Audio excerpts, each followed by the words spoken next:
Everyone, मैं मनोज कुमार तिवारी। मैं complex number का नेक्स्ट वीडियो लेके आपके सामने मौजूद हूं। मैं इस वीडियो में आप लोगों को बताऊंगा कि किस तरह से कार्टेशियन फॉर्म को पोलर फॉर्म में कन्वर्ट करते हैं। लास्ट वीडियो में आप लोगों से हम बता चुके हैं कि तीन तरह का फॉर्म होता है। रिप्रेजेंटेशन ऑफ कॉम्प्लेक्स नंबर के बारे में डिस्कस किए थे, जिसमें हम बताए थे कि तीन तरह का फॉर्म होता है। एक कार्टेशियन फॉर्म होता है, एक ट्रिग्नोमेट्रिकल फॉर्म जिसको हम पोलर फॉर्म कहते हैं, और एक यूलर फॉर्म। कार्टेशियन फॉर्म में बताए थे कि किसी भी कॉम्प्लेक्स नंबर को x और y के मदद से रिप्रेजेंट करते हैं। ट्रिग्नोमेट्रिकल फॉर्म या पोलर फॉर्म में हम कॉम्प्लेक्स नंबर को r और थीटा के टर्म्स में रिप्रेजेंट करते हैं, और यूलर फॉर्म में स्मॉल e के टर्म्स में। तो यहां पे गौर करें, Cartesian form z is equal to x plus i y था। अगर हम पोलर फॉर्म की बात करें तो यहां पे z आपका क्या था, r cos theta plus i sin theta था। याद होगा आपको, z is equal to r cos theta plus i sin theta. उसके बाद हम यहां पे बताए थे कि ये जो r था, r आपका किसके बराबर था, root under x square plus y square के बराबर। ये r आपका किसके बराबर था, root under x square plus y square के बराबर। और इसी r को हम मॉड z कहते हैं। इसी r को हम क्या कहते हैं, मॉड z। मतलब कि magnitude of the complex number, मतलब modulus of the complex number. तो जब कभी भी किसी भी कॉम्प्लेक्स नंबर का आपसे मैग्नीट्यूड पूछा जाए या मॉड्यूलस पूछा जाए, तो आप इसी फॉर्मूला को अप्लाई करेंगे, root under x square plus y square. याद रखेंगे, जब कभी भी किसी भी कॉम्प्लेक्स नंबर का आपसे मैग्नीट्यूड पूछा जाए या मॉड्यूलस पूछा जाए, तो आप हमेशा इसी फॉर्मूला को अप्लाई करेंगे, mod z is equal to r is equal to root under x square plus y square. अगर आपके पास एक कॉम्प्लेक्स नंबर है z is equal to 4 plus 3i, तो यहां पे गौर करें, z is equal to 4 plus 3i है, तो यहां पे x का वैल्यू क्या है 4, y का वैल्यू क्या है 3। अब अगर आपसे कोई पूछ रहा है कि इसका मैग्नीट्यूड क्या होगा, इसका मॉड्यूलस क्या होगा, या इसका r क्या होगा, तो फॉर्मूला क्या बनेगा, मॉड z और r दोनों एक ही चीज है।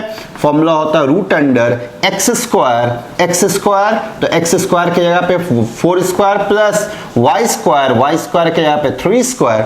आप देख सकते हैं 4 स्क्वायर 16 होगा, 3 स्क्वायर 9 होगा, तो ये आपका क्या बन गया, root under 25, and root under 25 is what, 5। तो आपका मैग्नीट्यूड ऑफ z क्या हो गया 5, r आपका किसके बराबर हो गया, 5 के बराबर। अगर आपके पास कॉम्प्लेक्स नंबर है z is equal to 1 minus i, तो यहां माइनस भी है तो भी फर्क नहीं पड़ेगा। यहां पे अगर आपको मॉड z निकालना है या magnitude of the complex number निकालना है, तो गौर करें, यहां पे x का वैल्यू 1 है, y का वैल्यू -1 है, तो मॉड ऑफ z का फॉर्मूला आप देख सकते हैं, यहां पे x square plus y square होगा, तो ये रूट अंडर x का स्क्वायर, तो 1 का स्क्वायर प्लस -1 का स्क्वायर बना। 1 का स्क्वायर इज व्हाट, 1 -1 का स्क्वायर इज 1, तो ये आपके पास क्या बनेगा, √2। तो मॉड ऑफ z का वैल्यू क्या हो गया, √2। मतलब कि यहां पे प्लस रहे या माइनस रहे फर्क नहीं पड़ता। रीजन ये है क्योंकि यहां पे y पे क्या है, स्क्वायर, तो y पे स्क्वायर है, तो अगर यहां पे माइनस होगा तो y माइनस होगा। जैसे ही आप स्क्वायर करेंगे वो किस में बदल जाएगा, प्लस में। अगर यहां पे माइनस है तो x नेगेटिव होगा। जैसे आप देखें, एक प्रॉब्लम और देखते हैं इस पे हम। अगर मान देते हैं मेरे पास z इज इक्वल टू है -4 - 3i। गौर करें, यहां पे x भी -4 है और y भी -3 है, तो x आपका -4, y आपका -3, तो मॉड ऑफ z क्या बन जाएगा, root under x square plus y square बनता है, तो -4 का स्क्वायर प्लस -3 का स्क्वायर, तो -4 का स्क्वायर आपका क्या बनेगा 16, -3 का स्क्वायर 9, माइनस पे इवन पावर होता तो वो प्लस बनेगा। ये गौर कर सकते हैं, 16 + 9 आपका क्या बनता है 25, 25 का रूट आपका क्या बनेगा 5, तो इसका रिजल्ट भी आपका क्या हो गया 5, तो मॉड z का वैल्यू क्या हो गया 5। तो magnitude of the complex number जब कभी भी आपको निकालना हो, r जब कभी भी आपको निकालना हो, तो फॉर्मूला बस एक ही होता है, root under x square plus y square. याद रखेंगे, फॉर्मूला बस एक ही होता है, root under x square plus y square. x आपका जो कॉम्प्लेक्स नंबर है उसमें x कोऑर्डिनेट होगा और y आप जान सकते हैं जो i के साथ होता है, वो प्लस और माइनस के साथ जैसे रहे आपको एज इट इज ले लेना है। उसके बाद आप फॉर्मूला अप्लाई करेंगे तो magnitude of the complex number निकल जाएगा। लेकिन एक चीज आपको याद रखना है कि कॉम्प्लेक्स नंबर हमेशा स्टैंडर्ड फॉर्म में होना चाहिए।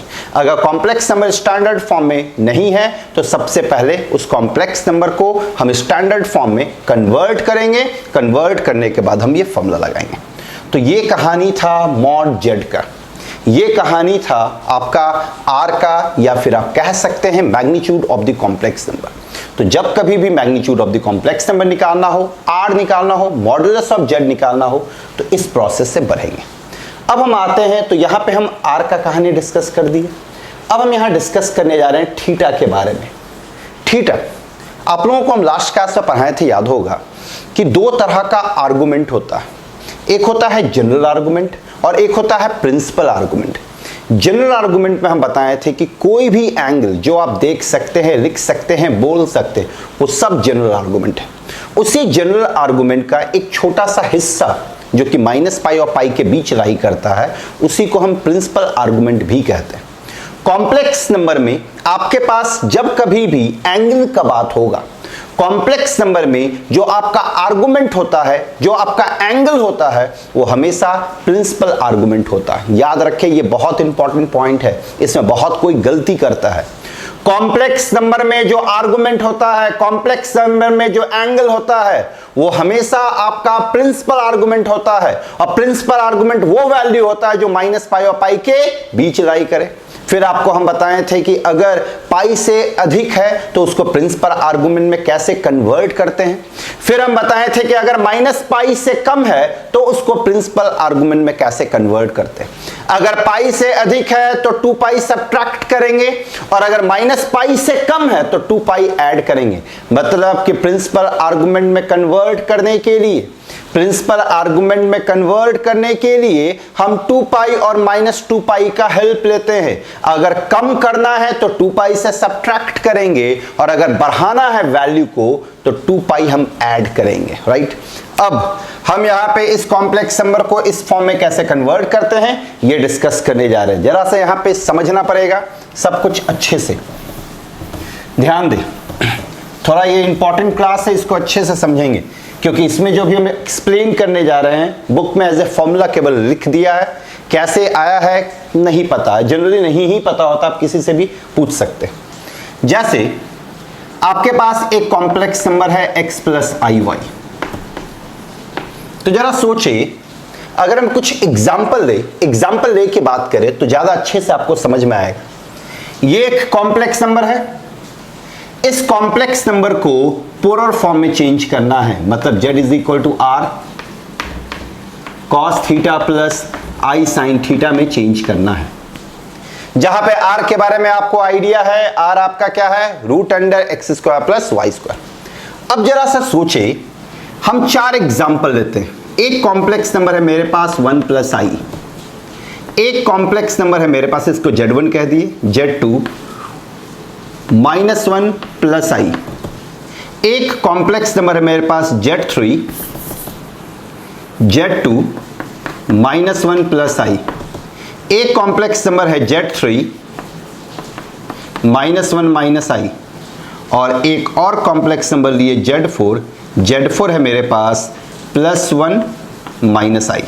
ध्यान दे, मेरे पास यहां पे 4 कॉम्प्लेक्स नंबर, एक कॉम्प्लेक्स नंबर 1 प्लस आई, एक कॉम्प्लेक्स नंबर माइनस 1 प्लस आई, एक कॉम्प्लेक्स नंबर माइनस 1 माइनस आई, और एक कॉम्प्लेक्स नंबर है प्लस 1 माइनस आई। अब आप गौर करें, ये चारों कॉम्प्लेक्स नंबर 4 अलग अलग क्वाड्रेंट में है। इसमें x का कोऑर्डिनेट 1 है, इसमें y का कोऑर्डिनेट 1 है, तो ये 1,1 हुआ। इसमें x का कोऑर्डिनेट -1, इसमें y का कोऑर्डिनेट 1, तो ये -1,1 हुआ। इसमें x का कोऑर्डिनेट -1, इसमें y का कोऑर्डिनेट -1, तो ये -1,-1। इसमें x का कोऑर्डिनेट 1 और y का कोऑर्डिनेट -1, तो ये क्या हो गया 1,-1। यहां पे आप देख सकते हैं मेरे पास 4 कॉम्प्लेक्स नंबर, चारों कॉम्प्लेक्स नंबर अलग अलग क्वाड्रेंट में है। ये कॉम्प्लेक्स नंबर आपका फर्स्ट क्वाड्रेंट में है, ये कॉम्प्लेक्स नंबर सेकेंड, ये थर्ड और ये फोर्थ। मतलब यहां पे कॉम्प्लेक्स नंबर आपका फर्स्ट क्वाड्रेंट में, कॉम्प्लेक्स नंबर ये सेकेंड क्वाड्रेंट में, कॉम्प्लेक्स नंबर ये थर्ड क्वाड्रेंट में और कॉम्प्लेक्स नंबर ये फोर्थ क्वाड्रेंट में। क्यों? क्योंकि फर्स्ट क्वाड्रेंट में एक्स और वाई दोनों पॉजिटिव होता है, सेकेंड क्वाड्रेंट में x negative y positive, third quadrant में x negative y negative, fourth quadrant में x positive and y negative. अब हमको निकालना है आर। तो अगर हमको यहां पे क्या क्या निकालना है इस पे गौर करें। आर भी निकालना और थीटा भी निकालना है। तो अगर हम आर की बात करें तो आर हम आसानी से निकाल सकते हैं। एक्स मालूम है, वाई मालूम है, तो ये 1 का स्क्वायर प्लस 1 का स्क्वायर, ये देखिए √2 बनेगा। यहां पे अगर आर हमको निकालना हो तो यहां पे देखिए एक्स का वैल्यू -1 है और वाई का वैल्यू 1 है, तो यहां पे क्या बनेगा -1 का स्क्वायर प्लस 1 का स्क्वायर, तो ये भी आपका √2 बना।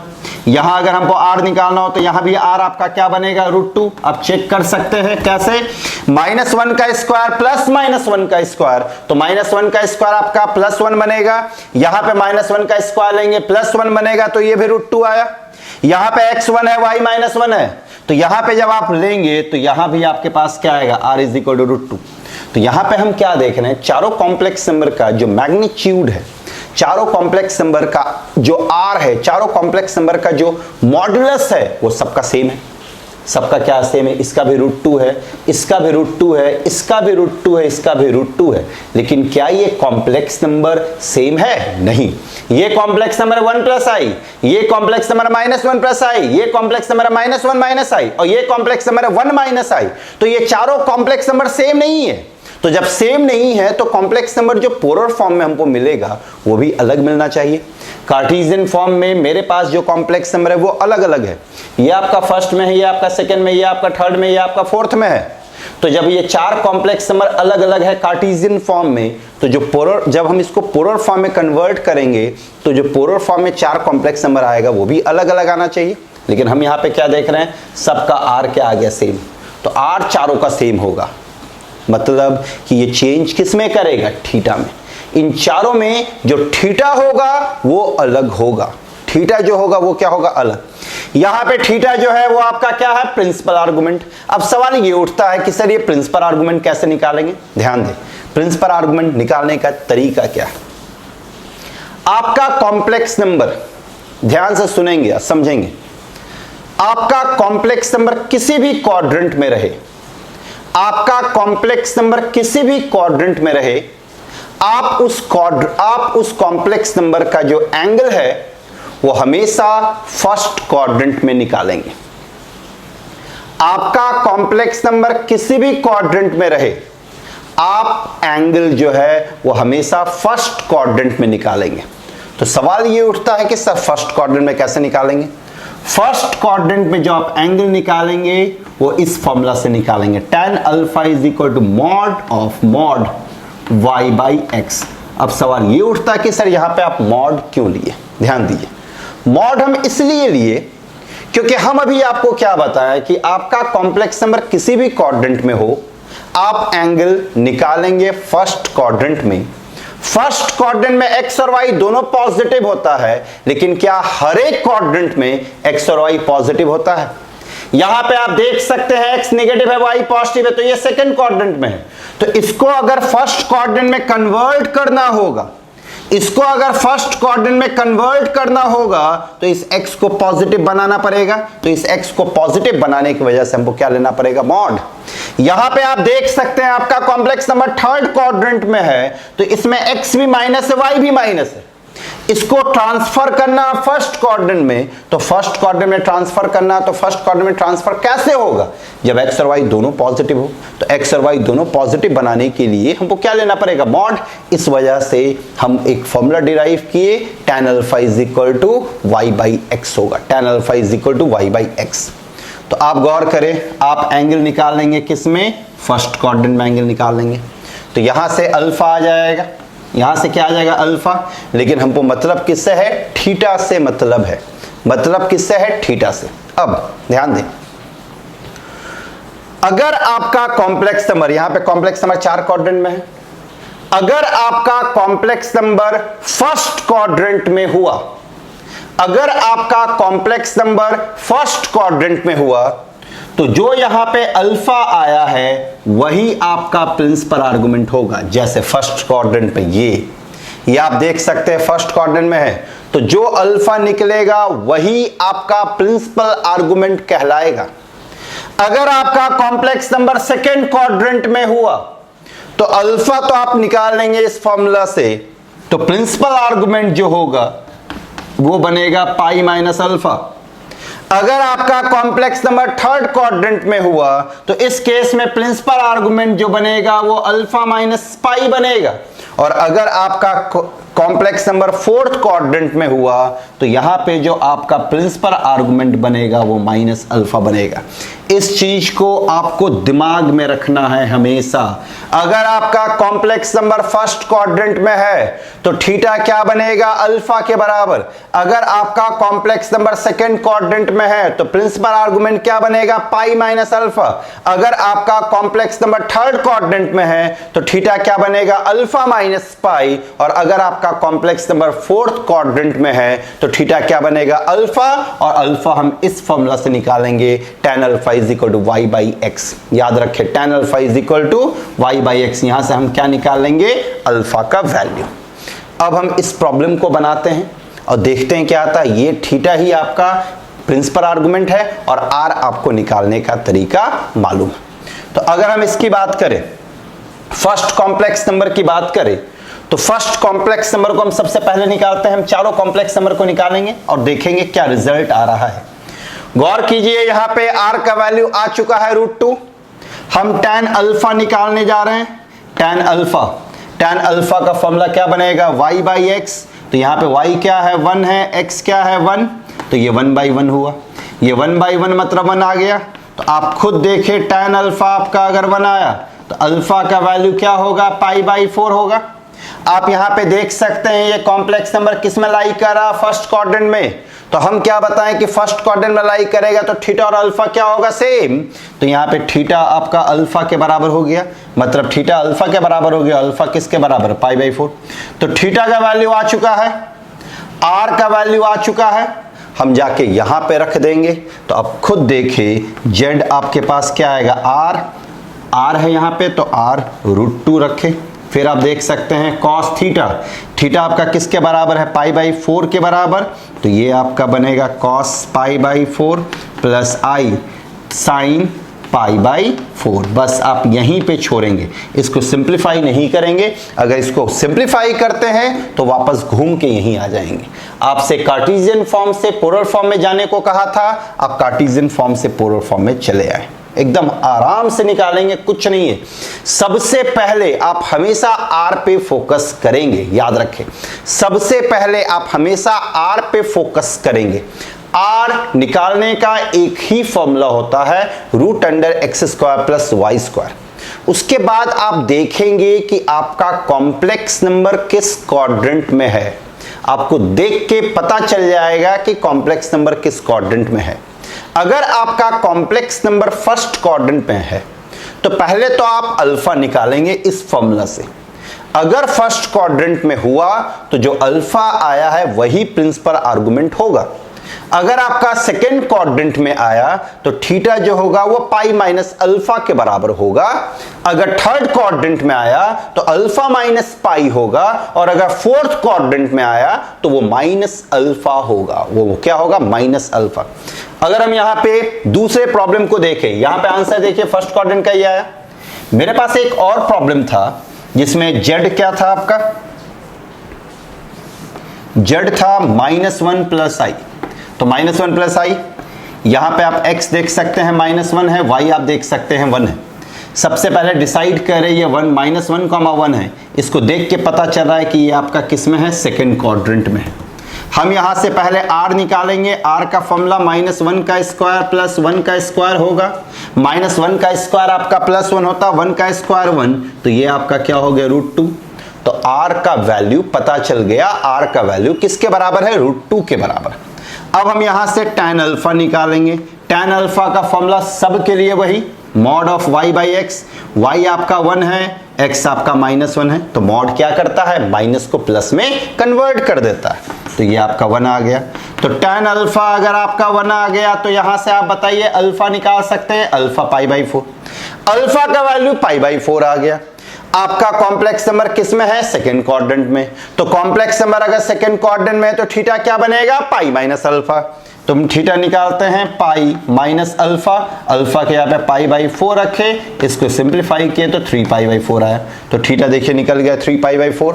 आर मेरे पास मालूम है √2, अब हम इसमें जाके रखेंगे तो मेरे पास फॉर्मूला क्या है, z इज इक्वल टू, जो फॉर्मूला है उसको अप्लाई करते हैं, तो यहाँ पे z r के जगह पे √2 रख दिए और ये आपका क्या बनेगा, cos 3π/4, क्योंकि थीटा 3π/4 है, प्लस i साइन 3π/4 बन गया, ये आपका रिजल्ट हो गया। इसको फर्दर सिंप्लीफाई करने की जरूरत नहीं है, याद रखें, यहीं पे छोड़ेंगे। अगर आप इसको सिंप्लीफाई करते हैं तो वापस घूम के इसी जगह पे पहुंच जाएंगे। आपको कार्टेशियन से पोलर फॉर्म में जाना था, इसे आप यहीं पे छोड़ देंगे। अगर एक और एग्जांपल हम देखें, मेरे पास मान लेते हैं z है